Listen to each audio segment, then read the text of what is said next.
Queridos amigos, un placer saludarles.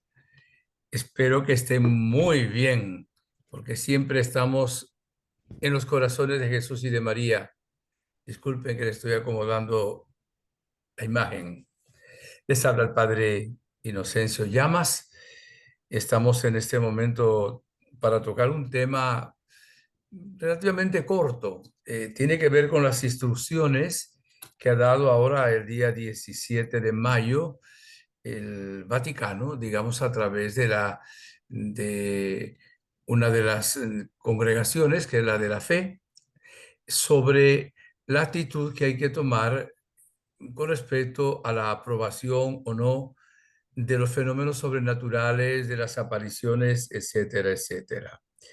Entonces, es importante que nosotros demos una explicación sencilla, porque son varias páginas que escribe el documento, ¿verdad? Y entonces vamos a explicar brevemente lo que nos quiere indicar la Santa Sede. Primero hacemos una breve oración. Dios te salve María, llena eres de gracia, el Señor es contigo. Bendita tú eres entre todas las mujeres, bendito es el fruto de tu vientre Jesús. Santa María, Madre de Dios, ruega por nosotros pecadores, ahora y en la hora de nuestra muerte. Amén. Gloria al Padre, al Hijo y al Espíritu Santo, como era en el principio, ahora y siempre, por los siglos de los siglos. Amén. María, Reina de la Paz, ruega por nosotros. En el nombre del Padre, del Hijo, del Espíritu Santo. Amén. Bien, primer punto sumamente importante, muy sencillo, muy claro y conocido por la inmensa mayoría de los creyentes, pero siempre hay alguno que de pronto no lo comprende, no lo ha escuchado y es importante. El Dios siempre, por medio de su Espíritu, que es Dios también, ¿verdad? Dios Padre, Dios Hijo, Dios Espíritu Santo, ilumina a los creyentes, mora en nosotros. Evidentemente, el Espíritu de Dios siempre actúa, siempre estará con nosotros, dijo Jesús. Hasta ahí está claro. Ahora, nuestra fe no está basada en revelaciones privadas, ni en milagros, ni en apariciones. Nuestra fe está basada en la palabra de Dios, o sea, en la Sagrada Escritura y luego en la tradición de la Iglesia, que es la interpretación de esa Sagrada Escritura también a través del magisterio de la Iglesia. Pero todo está basado en la Biblia, ¿verdad? Eso a lo largo de todo el tiempo, en nuestra fe. No creemos algo porque es bonito, porque nos gusta, porque nos cayó bien, porque le dijo a alguien. No, no, es lo que Dios ha revelado. Por eso no lo puede cambiar nunca la iglesia. A veces uno se mete en estas conferencias que hay, no solo conferencias, sino también las redes, y dicen unos disparates, algunos de ellos terribles y tremendos. Hay cosas que la iglesia no va a cambiar nunca, no puede cambiarla. Pues sería otra iglesia, ya no sería seguir a Jesucristo. Bien, la revelación solemne terminó con el último apóstol vivo, que fue San Juan. O sea, fue con Jesucristo. Cuando llega Jesucristo, Él nos revela la verdad completa. Él nos deja a los apóstoles, ¿verdad? Con ese depósito de la fe, movidos por el Espíritu Santo. Los apóstoles pues revelan, reconocen, manifiestan, etcétera, las verdades de nuestra fe. Luego los teólogos lo van estudiando, aprendiendo, interpretando, pero sin salirse del magisterio de la iglesia. Si se salen, estarían fuera de la iglesia. Entonces, para nuestra fe, para creer, para salvarnos, se necesita, entre otras cosas, creer en la revelación hecha por Jesucristo, en el Antiguo Testamento, ¿verdad? También, Jesucristo, y luego con el último apóstol, cuando muere San Juan Evangelista, que escribió el cuarto evangelio, se terminaron todas las revelaciones solemnes. Solo esa es la revelación que nos obliga a creer la Iglesia. Las demás revelaciones, que pueden ser auténticas o no, pero digamos aún las auténticas, no son una obligación para nosotros los creyentes. Seríamos temerarios si nosotros no aceptamos lo que el cielo acepta, ¿no? Y sería también una necedad, pero no son necesarias para nuestra salvación. Me lo explico ahora con una manera más concreta. Vamos a ver, las apariciones de Nuestra Señora en Fátima, aprobadas por la Iglesia, pero no son necesarias para salvarnos. Y si una persona no quiere creer en Fátima, no está faltando a ninguna revelación de Dios. No está pecando por eso, porque son revelaciones privadas. Podemos hablar también de la Virgen de Guadalupe, ¿m? O podemos también creer o no en un milagro que hizo Dios a través de determinado eh, creyente que va a ser beatificado o canonizado, o las apariciones de la Virgen en Lourdes, que son aprobadas por la Iglesia. Pero recuerden, esas apariciones no son obligatorias, no están en el credo. No estoy diciendo que las rechacemos, no, no, no, no. Estoy explicando para que nosotros entendamos claramente esto y no nos hagamos tampoco problemas grandes por cosas pequeñas. Si la Iglesia lo ha pensado siempre así, lo ha dicho así, en el nombre de Jesús, así es. Ahora, hay muchas revelaciones a lo largo de la historia, después de que murió el último apóstol, ¿verdad? San Juan, que han tenido una incidencia sumamente grande. O sea, revelaciones realmente privadas que luego han dado espacio a la devoción. Incluso, vamos a poner algún ejemplo, el Corpus Christi, que vamos a celebrar pronto, surge por una revelación dada a una santa, ¿verdad? Y la iglesia la tomó como una revelación e instituyó la festividad del Corpus Christi. Santa Margarita María de Alacoque tuvo la revelación de Jesús. Y aquí el que tanto ha amado a los hombres, mostrando el corazón, ¿verdad? Y de ellos recibe en vano negligencia, olvido y menosprecio. Y se instituye los 7 primeros viernes de cada mes. Santa María Faustina Kowalska, siglo pasado, se le aparece Jesús de la Misericordia y se instituye la coronilla de la Divina Misericordia, la novena también de la Misericordia y el Día de la Misericordia, el domingo después de Pascua. Son revelaciones privadas. Ahora miren lo importante que son las revelaciones privadas cuando son auténticas, aunque no sean obligantes y no sean necesarias. Ha cambiado a lo largo del tiempo la disciplina con respecto a cómo hacer cuando hay una revelación privada o un aparente milagro, una hostia que sangra, una imagen que llora, etcétera. Varias veces los papas han cambiado esto. El último decreto entonces acaba de ocurrir ahora el día 17 de mayo de este año 2024. El de el Papa San Pablo VI, que se había dicho años antes, no se reveló hasta 1978, creo. Prácticamente lo usó el Vaticano sin publicarlo de una manera muy extensa. Y antes había, cuando estudian una aparición, 3 posibilidades. Primero, a quien le tocaba estudiar esto era al obispo de la diócesis, pero siempre el Vaticano, digamos, el Papa, digamos también la dicasterio, ¿verdad?, de la fe, que está compuesto por un cardenal y varios, un equipo, pues tienen también una palabra que decir. Entonces, muchas veces esto no se decía en voz alta. Los obispos mandaban su opinión a este dicasterio. A veces el dicasterio le pedía información sobre algunas apariciones. Esto siempre ha existido de una manera velada. Esto es importante. Pero sin embargo había obispos que como tenían la autoridad, el obispo decidía si esta aparición fue auténtica o no.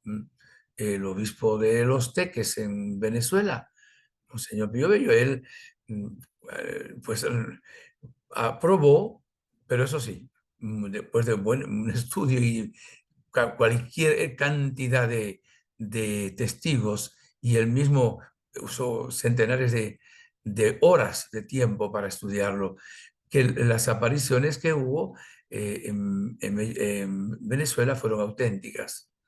Y él no reveló que la vidente María Esperanza era, sino que apareció la Virgen, ¿verdad? Y eso fue el obispo el que lo decidió. Ahora, ¿qué era el segundo punto? Había tres definiciones, mejor dicho, tres conclusiones, perdónenme, quiten la palabra definición. Una era, se lo voy a decir en español, porque era, consta que esto es una aparición auténtica. Dice constat en latín, constat, ¿verdad? Consta, vamos a suponer, el obispo decía, después del estudio, después de los testimonios, después de ver todo el análisis, etcétera, consta de que estas apariciones son auténticas. Y es el sello que ponía la iglesia para que nosotros los creyentes pues caminemos sobre roca firme. O también había esta otra, consta que no son auténticas. Era la segunda posibilidad.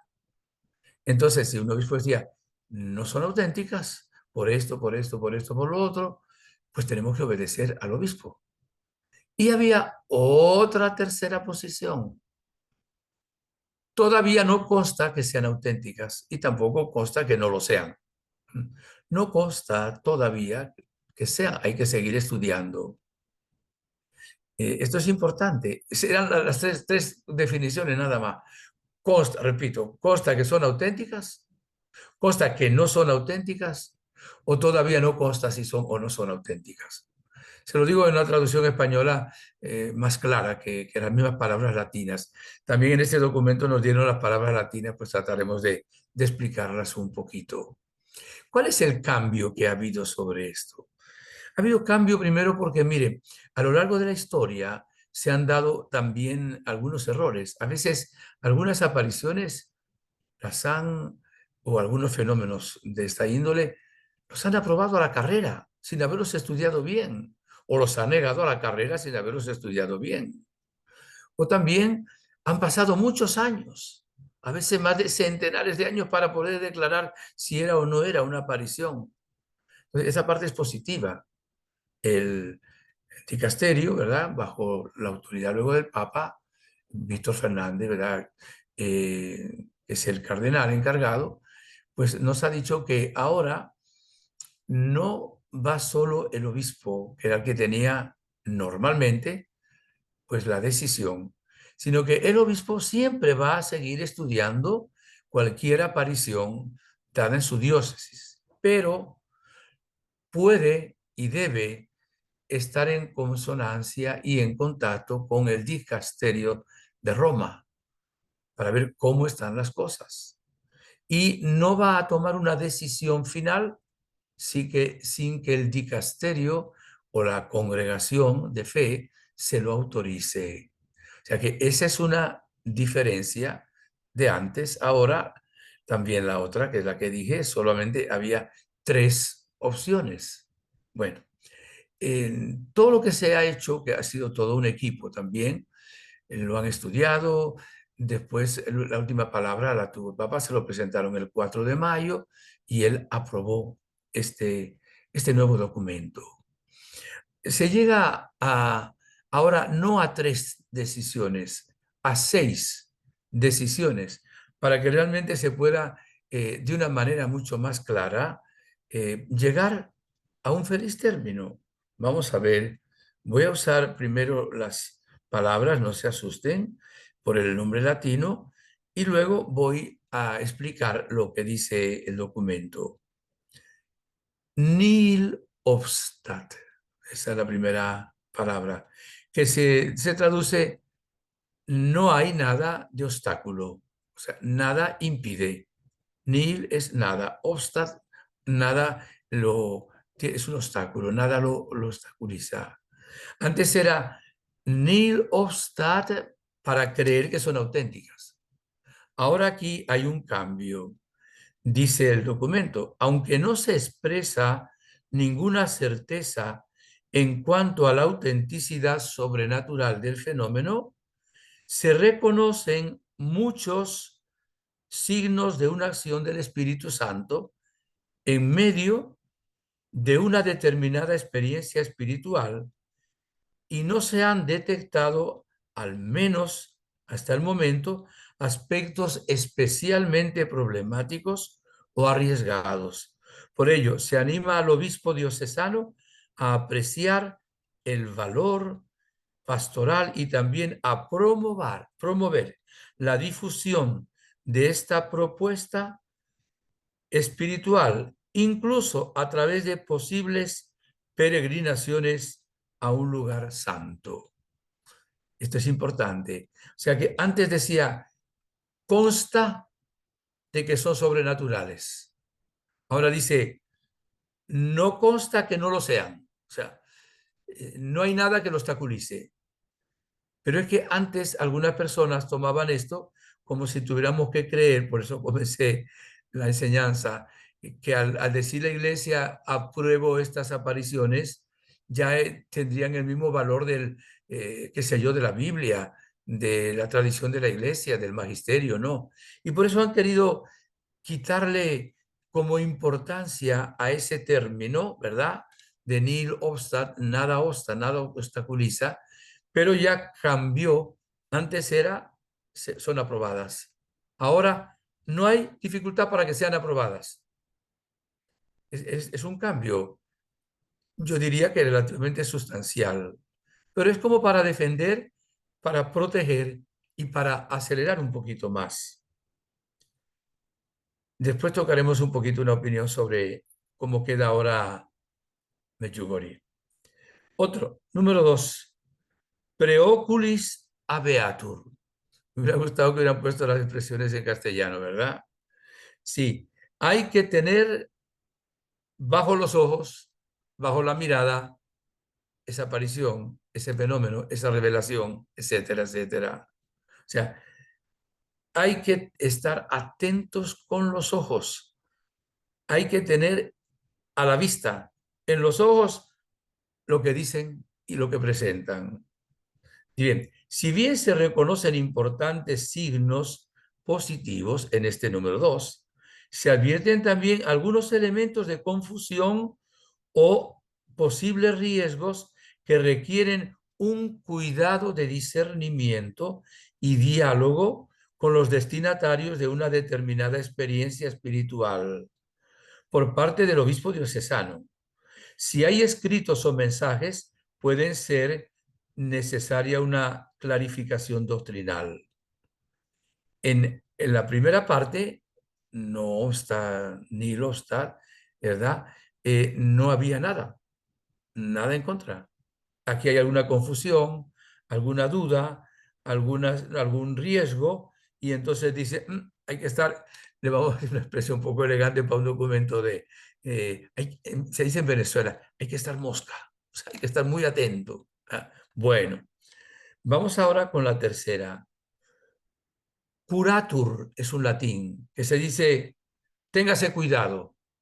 Antes hay que estar así atentos, pero ahora hay que estar atentos con mucho cuidado. ¿Por qué? Se detectan varios o significativos elementos problemáticos, pero al mismo tiempo existe ya una amplia difusión del fenómeno y una presencia de frutos espirituales asociados a él que pueden verificarse. En este sentido, se desaconseja una prohibición que pueda inquietar al pueblo de Dios. En todo caso, se insta al obispo diocesano a no alentar este fenómeno, a buscar expresiones alternativas de devoción y eventualmente a reorientar su perfil espiritual y pastoral. O sea que aquí ahora se le va diciendo al obispo, mire las posibilidades que tiene, estudie bien el caso. Ya llevamos tres, ¿verdad? Ni losta, preoculis habeatur, curatur, y ahora viene la otra, submandato, que significa bajo el mando, bajo la autoridad.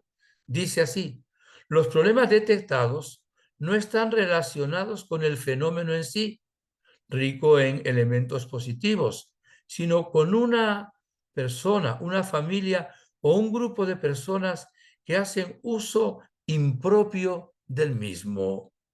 Se utiliza una expresión de beneficio económico particular o indebido cometiendo actos inmorales o desarrollando una actividad pastoral paralela a la ya presente en el territorio eclesiástico, sin aceptar las indicaciones del obispo diocesano. En este caso, la dirección pastoral, ¿verdad?, del lugar específico donde se produce el fenómeno se confía o al obispo diocesano o a otra persona delegada por la Santa Sede, quien, cuando no pueda intervenir directamente, tratará de llegar a un acuerdo razonable. Entonces, es un caso que puede haber, digamos, posibilidades de que sea realmente algo de Dios y ha movido a la gente, pero unos contras bastante grandes. Entonces, cuando traen problemas, a veces de inmoralidad, a veces la persona hacen eso porque quieren hacer un negocio, etcétera, con una aparente aparición. Entonces dice, el obispo tenía que tomar una decisión. Está sobre el mandato del obispo, donde el obispo dice, a este lugar de apariciones no vayan. Prohíbo ir a ese lugar. Está bajo su mandato. No significa que no sigan estudiando, pero esa disciplina ya ha llegado porque se sabe que aunque haya elementos buenos tal vez, sin embargo, hay elementos bastante negativos que hacen bastante daño. Bueno, vamos ahora a otro. No lo prohíbe todavía, simplemente pone una disciplina. Vamos al otro. Prohibetur et obstruatur. O sea, el quinto punto creo que vamos es prohíbase y obstrúyase. ¿Qué significa esto? Aunque existen exigencias legítimas y algunos elementos positivos, los problemas y los riesgos parecen graves. Por ello, para evitar ulteriores confusiones o incluso escándalos que puedan minar la fe de los sencillos, el dicasterio pide al obispo diocesano que declare públicamente que no está permitida la adhesión a este fenómeno y que ofrezca simultáneamente una catequesis que pueda ayudar a comprender las razones de la decisión y a reconducir las legítimas inquietudes espirituales de esa parte de pueblo de Dios. Son como grados, ¿verdad?, en el estudio para que sea bien pura la decisión, que realmente se esté claro, no haya duda, no haya obstáculos auténticos. Vamos con el último, declaratio de non supernaturalitate. Vamos a ver si, espera un segundito que hasta aquí me llegaba un segundito. Vamos a ver, se lo voy mientras tanto traduciendo, ¿verdad? Está diciendo aquí que la declaración de no sobrenaturalidad, que era lo que antes se decía, no está. O sea que aquí las tres de antes están ahora, están metidas en seis grupos, seis grupos. Ya, entonces, todavía no consigo ahora creo que sí. Ya, en este caso, el obispo diocesano es autorizado por el dicasterio a declarar que el fenómeno se reconoce como no sobrenatural. Esta decisión debe basarse en hechos, evidencias concretas y probadas. Por ejemplo, cuando un presunto vidente afirma que ha mentido o cuando testigos creíbles aportan elementos de juicio que permiten descubrir la falsedad del fenómeno, la intención errónea o la mitomanía. Entonces, creo que aquí está bastante claro. Voy a repetirlo por si alguien está conectándose ahorita. Antes era solo tres cosas, aprobado, ni los, nada hay obstáculo. El último que vemos ahora y era el segundo allá, está probado que no es auténtico. Y el otro está viéndose. Todavía no está claro si es auténtico o no. El primero, digamos que queda, y el último también, que sería el segundo. Los otros, pues son ahora cuatro puntos más. Y ahora, un comentario, porque me han preguntado también varias personas sobre Medjugorje. Bueno, Medjugorje es un caso especial.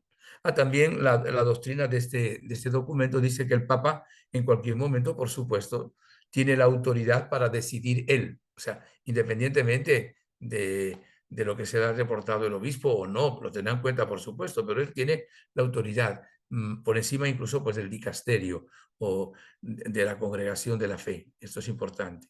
Vamos ahora al hecho de Medjugorje. Medjugorje es un caso único. ¿Por qué? Porque antes de este documento, el Papa le había quitado esa jurisdicción al obispo de Mostar.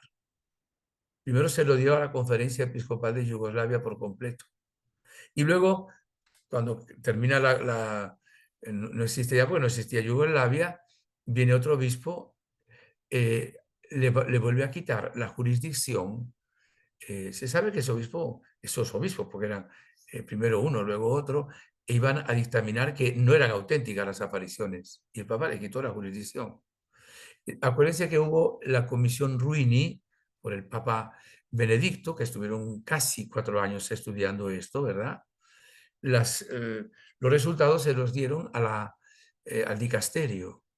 Y ahí había una mano peluda, decimos en Venezuela, que quería cambiar las cosas y se entera al Papa. Esto es auténtico. Y el Papa le quita también la jurisdicción al dicasterio y lo toma él y dice, de Medjugorje me encargo yo. O sea, el caso de Medjugorje es una interpretación de quien les habla. Si el Vaticano dice otra cosa, pues habrá un cambio también, no creo. En el caso de Medjugorje, no es el obispo de Mostar, es el mismo Papa, claro. Él nombró un obispo, ¿verdad? Que esté en Medjugorje y que sea los ojos del Papa y él es el que maneja la pastoral, no tanto la veracidad o no de las apariciones. Ya hubo uno, Monseñor José, que ya se fue al cielo, ahora está Monseñor Aldo Cavalli sobre esto. Pero esto es un caso pues completo. Ya sabemos que cuando se decrete si Medjugorje es o no Nihilobstat, o sea que no hay nada que haya obstáculo, lo va a decir el Papa, el que esté de Papa, si este Papa u otro, solo Dios sabe, ¿verdad? Esto es importante. Segundo, con respecto al primer punto, hay un detallito aquí que me llamó mucho la atención, que dice así, era el primer caso de Nihilostat, nada obstaculiza. Dice así, se anima, en ese caso, ¿verdad?, al obispo diocesano a apreciar el valor pastoral y también a promover la difusión de esta propuesta espiritual, incluso a través de posibles peregrinaciones a un lugar santo. O sea que cuando hay la primera sentencia, se le dice a los obispos, animen a la gente a que vayan. Ahora, en el caso de Medjugorje, quien ha escrito el decreto es el Papa. aún no habiendo dado el nihilo hasta definitivo, el Papa dio un decreto de que los obispos, las diócesis, las parroquias, los párrocos, los sacerdotes pueden llevar peregrinaciones a Medjugorje. O sea que está reconociendo con este decreto, el Papa Francisco, una aprobación indirecta, esa expresión no está aquí, pero la uso con respecto a Medjugorje. Se está reconociendo que hay gracias en abundancia, eso lo ha dicho también. Y también el delegado de él lo ha dicho muchas veces, hay muchas gracias. Evidentemente hay frutos, ¿verdad? Muchísimos frutos. Y el Papa pues ha enviado también mensaje a Medjugorje. Y este delegado, con la autoridad del Papa, ha invitado a cardenales, a obispos, a que vayan a predicar a Medjugorje. O sea que, ¿qué digo con esto? No debemos tener ningún temor por este documento, para nada en la iglesia, pero mucho menos todavía para Medjugorje, porque es un caso bien diferente a los demás. De ahí que nosotros no podemos adelantar al juicio definitivo sobre la veracidad que dé la iglesia. Sabemos que la Virgen dijo en Medjugorje que cuando se revelen los secretos, por lo menos algunos, no sé, ella dijo los secretos, se aprobarán definitivamente las apariciones. Entonces, ¿están aprobadas definitivamente desde un punto de vista de una proclamación? No. ¿Están aprobadas indirectamente en cuanto que el mismo Papa reconoce que sí hay eh, frutos, gracia en abundancia, y que es bueno que vayan a confesar también, ya lo decía también el Papa San Juan Pablo II? Si yo no fuera Papa ya hubiera ido a confesar a Medjugorje, porque es el confesionario del mundo. Entonces, este nuevo decreto no nos dice nada en contra de Medjugorje. Y yo quería aclararles esto para que sepan cómo están las cosas, para que queden también tranquilos. Bueno, ese documento dice, por ejemplo, que cuando un obispo conoce un lugar, una cosa de estas, pues lo manda al Vaticano. Pero también que cuando él estudie, pues tiene que llevar gente preparada, capacitada. Incluso nombran un, un canonista, ¿verdad?, de derecho canónico, experto, un teólogo y también una persona que tenga experiencia sobre este mundo, sobre este campo. Y por supuesto van a hacer un comité siempre de personas preparadas con respecto a esto. La iglesia es madre, es prudente y quiere realmente que nosotros caminemos en la verdad. Entonces, es verdad que hay un montón de cosas hoy en el mundo que hablan, las pasan a las redes y que no podemos tomarla. Es que lo dijo fulano de tal. Vea qué dice la iglesia. Dijo una cosa interesante también este documento, que por cierto se lo escucharon al Papa Francisco. Dice que el discernimiento que hace la jerarquía, en este caso el Papa para la Iglesia Universal, este dicasterio también para la Iglesia bajo la autoridad del Papa, y luego el obispo, que estará en comunión también con esta congregación de la fe, es el que nos da auténticamente la certeza, la seguridad de que ese dictamen que se está dando es auténtico. Claro, ese discernimiento que es un carisma del Espíritu Santo.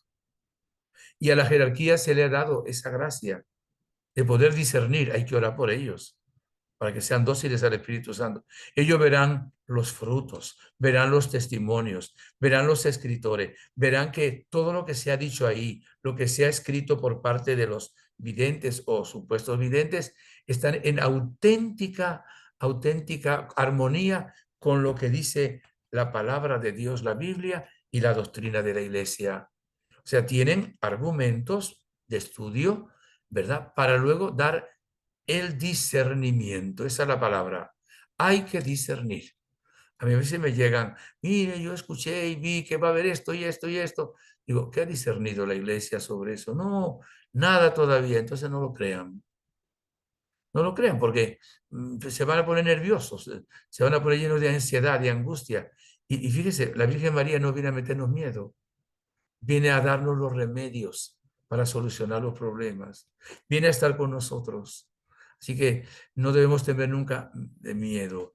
Entonces, esto es lo que yo quería compartir con ustedes de una manera muy sencilla, pues no digamos como una cátedra, sino como con el corazón, como un hermano, un amigo que les da solamente lo que les estoy diciendo no lo he leído más que en el documento, o sea, no he leído ningún comentario de otra persona, nada, nada, solo lo he sacado del documento, o sea que es solo una opinión del padre Inocencio Llamas, creo que soy fiel a lo que dice este documento. Seguimos por supuesto, seguimos profundizando todavía, porque siempre los documentos de la Iglesia es bueno profundizarlos. Muchas gracias, les bendigo.